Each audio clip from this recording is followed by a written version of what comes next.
히브리서 9장 3절로 4절을 통해서 언약궤를 통한 은혜 하는 제목으로 같이 은혜를 나누는 시간 되기를 열망합니다.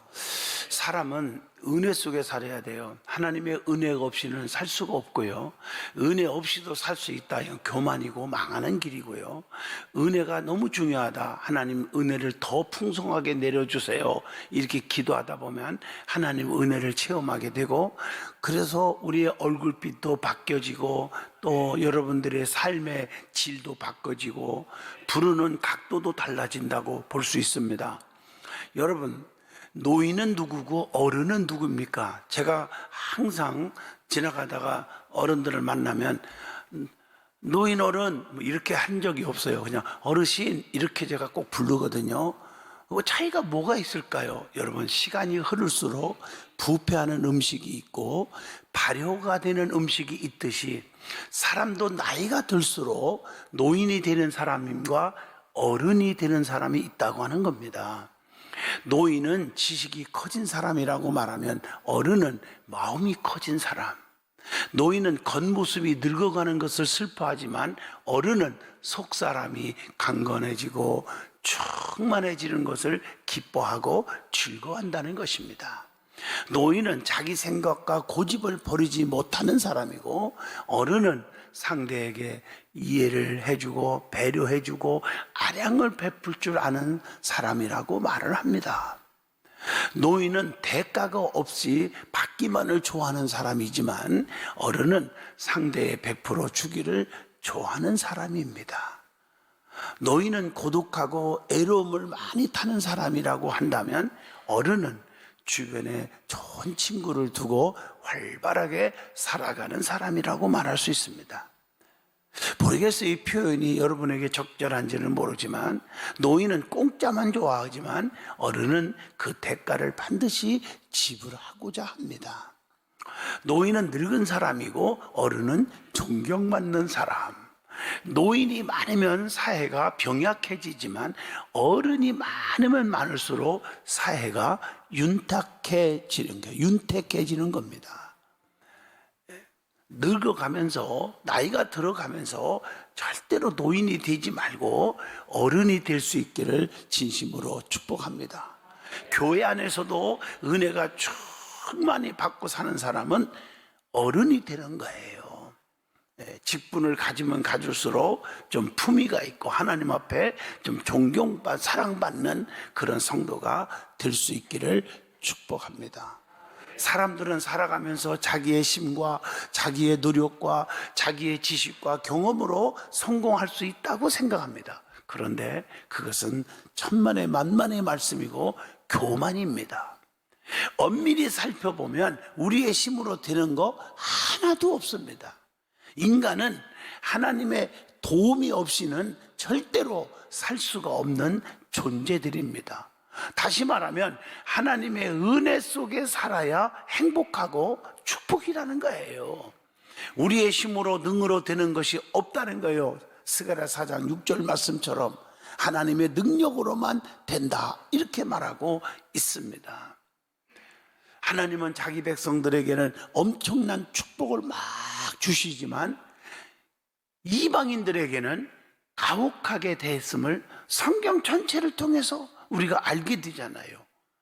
자, 오늘 말씀을 잘 보시면 언약궤 안에 3가지가 들어있고 또 거기에는 만나를 담은 금항아리, 아론의 쌍난 지팡이, 그 다음에 뭐가 들어있습니까? 십계명, 즉 언약의 비석들이 거기에 들어있잖아요.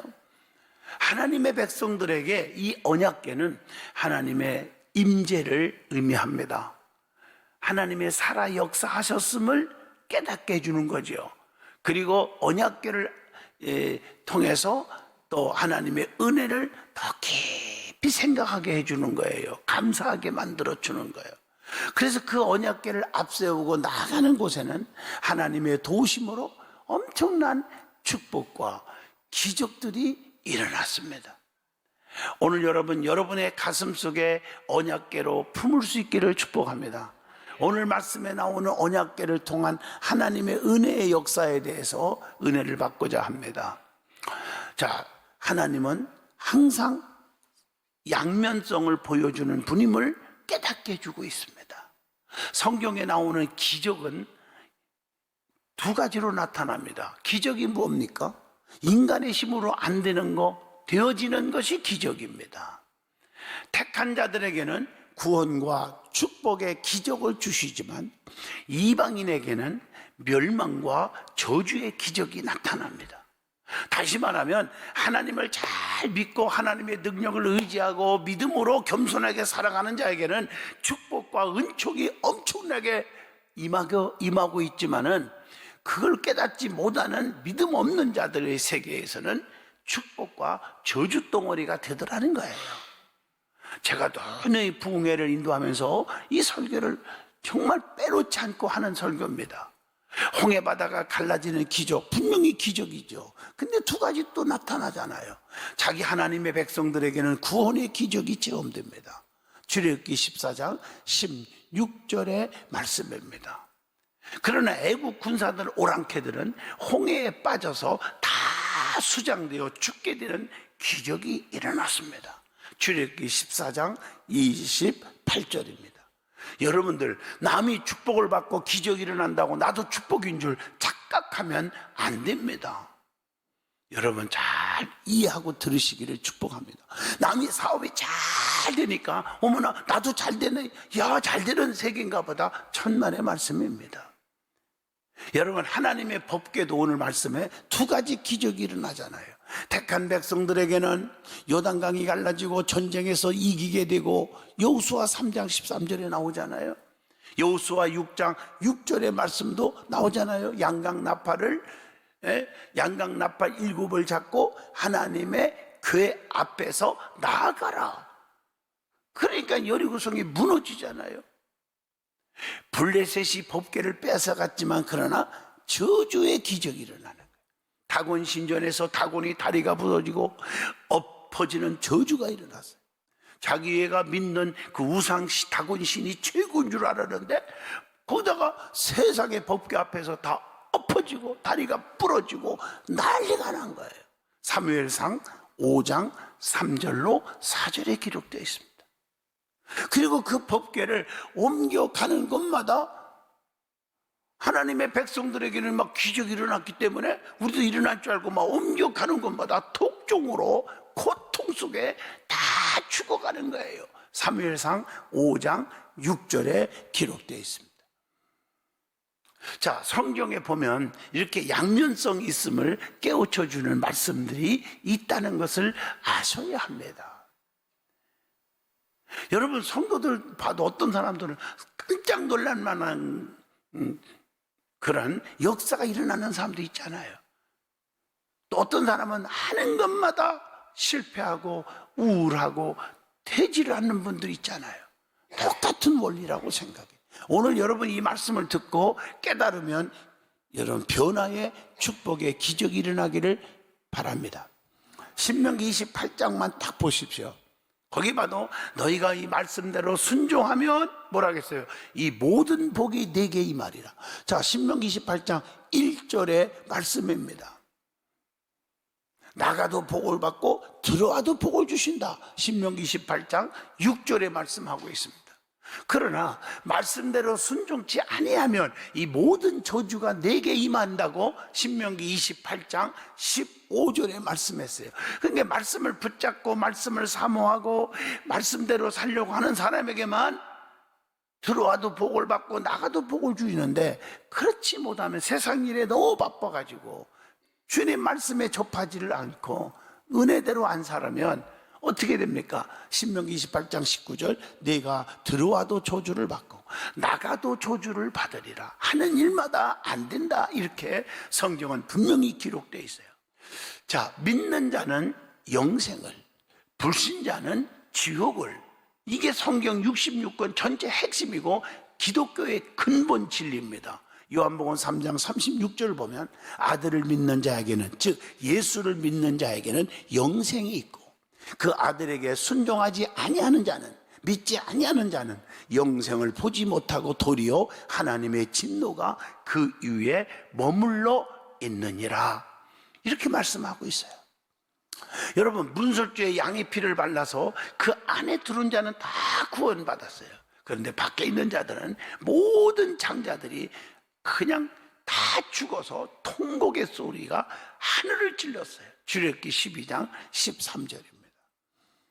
또 붉은 줄을 딱 내걸고 그 안에 들어온 자, 주의 종을 목숨 걸고 도와줬고 지켜주었던 기생이지만 라합의 가족은 모두 살았지만, 그 위에 여리고성에 있는 자들은 모두 하나님의 무서운 심판을 받고 말았습니다. 여호수아 6장 17절의 말씀입니다. 노아의 홍수 때도 방주 안에 들어온 노아 8식구는 다 살았지만, 그 위에 콧방구도 안 끼고 비웃고 노아를 비반하고 무슨 햇빛이 쨍쨍 찌는데 무슨 홍수 같은 소리 하고 있느냐, 뭐 이런 식으로 코웃음치고 그랬던 모든 족속들은 전부 홍수로 심판을 받아 다 죽고 말았습니다. 창세기 7장 23절 보세요. 아라랏산 꼭대기까지 그냥 40주야를 물폭탄을 퍼부어 전부 쓸어버렸어요. 여러분, 그거 성경에 나오는 얘기고 그거 우화 아니에요? 그런 소리 하들들 말아요. 이 얘기는요, 전 세계에서 과학적으로도 증명이 됐어요. 실제로 그 높은 산 꼭대기에 그 고기들의, 그 물고기들의 그 화석들이 다 지금도 발견하고 있어요. 전부 다 물로 다 덮었다는 것을 지금도 증명하고 있다니까요. 여러분, 소돔과 고모라 성의 심판도 마찬가지예요. 둘로 쫙 갈라져. 롯과 두 딸은 순종하여 그 성에서 나와서 창세기 19장 15절로 26절 보면 구원받았어. 유황불의 심판에서 구원받았어. 롯의 두 사이는 말씀을 농담히 여겨서 유황불의 저주를 받았고, 창세기 19장 14절. 롯의 처도 마찬가지예요. 세상의 미련 때문에 불순종하여 뒤쳐다보다가 불순종하다가 소금기둥이 되고 마는 저주를 받고 말았음을 창세기 19장 26절에 분명히 말씀하고 있습니다. 우리가요, 성도들도 보면 두 종류로 쫙 나눠져 있잖아요. 양 같은 성도가 있으면 염소 같은 자가 있고요. 마태복음 25장 32절. 뭐 우리 교회 안에서 무슨 성도들이 다 똑같은 줄 아세요? 아니에요.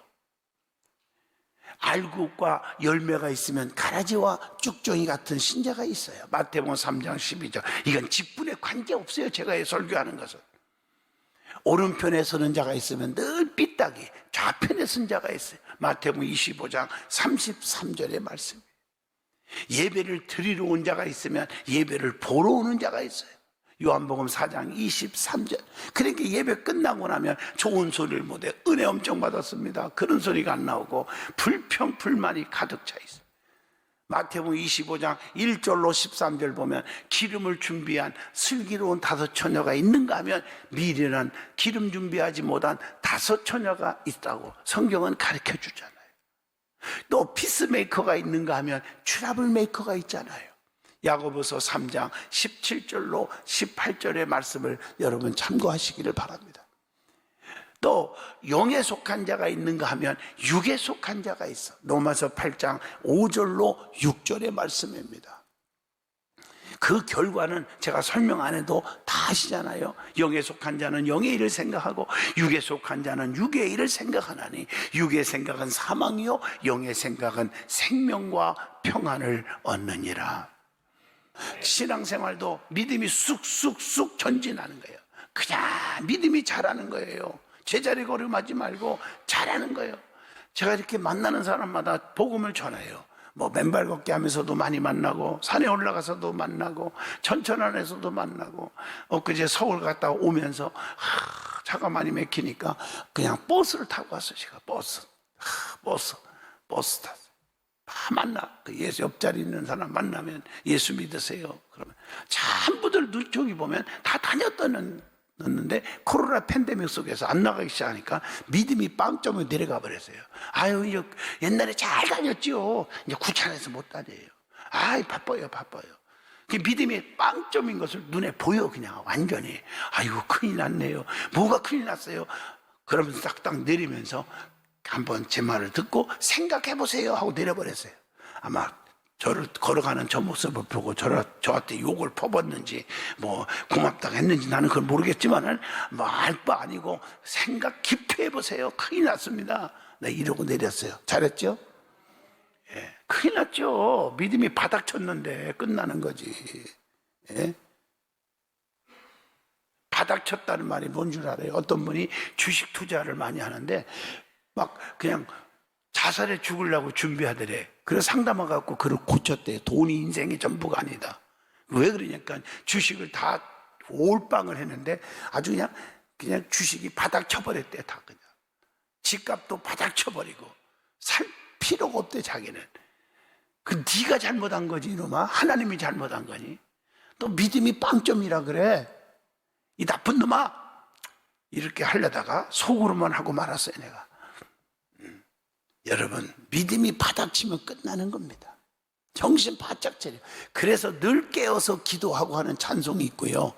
베드로전서 4장 7절에 만물이 마지막이 가까웠으니 어떻게 하라? 정신을 차리고 깨어 근신하여 기도하라고 말씀했어요. 밤 9시마다 기도하는 우리 성도들 보면 얼마나 제가 감격스러운지 몰라요. 그러면 두 번째, 하나님의 법궤를 통한 교훈이 있습니다. 기독교는요, 아는 것으로 신앙생활 잘하는 것처럼 착각하지 마세요. 신앙생활 오래 하다 보면 눈 감고도 기독교가 뭔지 성경이 어떻게 엮어가는지 다 알겠지. 아는 것이 중요한 게 아니에요. 기독교는 체험의 종교예요. 체험하기 위해서는 늘 하나님의 은혜를 깊이 생각하고 생각할수록 감사가 나오고 감격이 나오고 그러다 보니까 내 생명 바쳐 주를 위해서 헌신하리라 이런 다짐이 나오게 될 수밖에 없어요. 하나님의 법궤의 의미도 있습니다. 그런 의미가 있다고 봐요. 은혜를 깊이 깨닫는 거예요. 어떤 의미가 있을까? 첫째는 하나님의 임재입니다. 임재. 하나님의 은혜를 기억하라는 것. 두 번째로는 법궤가 가는 곳마다 주신 축복의 기적은 하나님의 은혜를 아는 택한 자들에게만 따랐다는 거예요. 은혜에 감사할 줄 모르고 은혜를 모르는 그런 자들에게 따른 게 아니에요. 하나님의 은혜를 깊이 깨닫고 감사하는 자들에게 가는 곳마다 축복의 기적이 일어났다는 거예요. 여러분, 하나님의 법궤는 세 가지가 들어있다고 했잖아요. 하나는 만나 담은 금 항아리입니다. 만나를 금 항아리 속에 담아놨어요. 히브리서 9장 4절의 말씀. 여러분, 굶게 되었을 때 하나님께서 먹을 것을 내려주셔서 다 그들 굶어 죽게 안 했잖아요. 살려주셨잖아요. 엄청난 은혜잖아요. 그 은혜를 잊지 말라. 금은 변하지 않는 거잖아요. 변하지 말라는 거예요. 은혜를. 여러분들이 잘 보면 만나의 법칙 속에서도 6일째는 안식일, 즉 오늘날 주일이죠. 주일을 지키도록 이틀분을 거두게 했어요. 출애굽기 16장 29절입니다. 주일을 온전히 지켜도 굶어 죽지 않아. 그날 안 거둬도 돼. 만나를 하나님이 이미 다 예비해서 주시잖아요. 이 원리는요, 뼈 빠지게 내가 막 목숨 걸고 일한다고 부자 되는 게 아니라는 사실을 가르쳐 줍니다. 주님께로 나아가는 자는 결코 줄이거나 목마르지 아니할 것이라 요한복음 6장 35절에 말씀하고 계십니다. 그리고 아론의 쌍난 지팡이가 들어있습니다. 히브리서 9장 4절의 말씀이에요. 이게 무슨 뜻일까? 하나님이 세우신 제사장직에 대한 도전을 막으신 기념물입니다. 아론의 지팡이에만, 즉 제사장의 지팡이에만 열매를 맺게 하므로 하나님의 종들의 권위를 세워주시며 하나님의 종들을 가볍게 여기지 마라. 그 은혜를, 권위를 잊지 말아야 한다는 뜨거운 교훈을 히브리서 13장 17절을 통해서도 깨닫게 하십니다. 그리고 율법은 장차 올 일의 그림자요, 예수는 영원한 제사장이라는 거예요. 히브리서 10장 1절의 말씀입니다. 그래서 우리 예수님은 영원한 제사장으로 오사 우리를 위해 지금도 계시다고 말씀하고 계십니다. 언약의 비석들, 그 다음에 세 번째가 십계명이 들어있었습니다. 히브리서 9장 4절의 말씀이죠. 예수님은 어제나 오늘이나 영원토록 동일하시다고 시브리서 13장 8절에 말씀했잖아요. 이 십계명은 하나님이 기뻐하는 일, 즉 축복받는 일을 하라. 이게 네 번째, 다섯 번째 계명입니다. 하나님이 기뻐하지 않는 일, 즉 저주받을 일은 하지 말라. 이게 나머지 8가지입니다. 그래서 하라, 하지 말라 이렇게 계명은 둘로 나눠져 있는 거예요. 십계명은 하나님께서 인간을 향한 그게 뭐예요? 사랑의 계명이잖아요. 축복받을 일을 하고 저주받을 일을 하지 마라. 이 사랑의 계명이잖아요. 너희가 나를 사랑하면 내 계명을 지켜라. 내 계명을 지키는 자라야 나를 사랑하는 자니라. 이렇게 말씀을 요한복음 14장 21절에 말씀하고 계십니다. 하나님의 사랑 안에 거하라. 그리하면 나도 너희 사랑 안에 거하리라. 요한복음 15장 10절의 말씀입니다. 여러분, 은혜가 풍성하기를 바랍니다. 이런 말이 있죠. 하나님의 은혜를 잊지 말라는 것을 깨닫기 위해서 하나 예를 들어봅니다. 친구의 잘못은 모래 위에 적는 거고요, 밀물에 지워지라고 그렇게 적는 거래요. 친구의 고마움은 바위 위에 새기는 거래요. 왜? 비바람에 견디며 영원히 기억하라고. 친구의 눈물은 구름 위에 올려놓는 거랍니다. 왜냐하면 힘들면 비 내릴 때 나도 같이 울어준다는 의미겠죠. 사람이 더불어 살다가 하다 보면 다른 사람으로 인하여 섭섭한 일도 생기고 고마운 일도 생기기 마련입니다.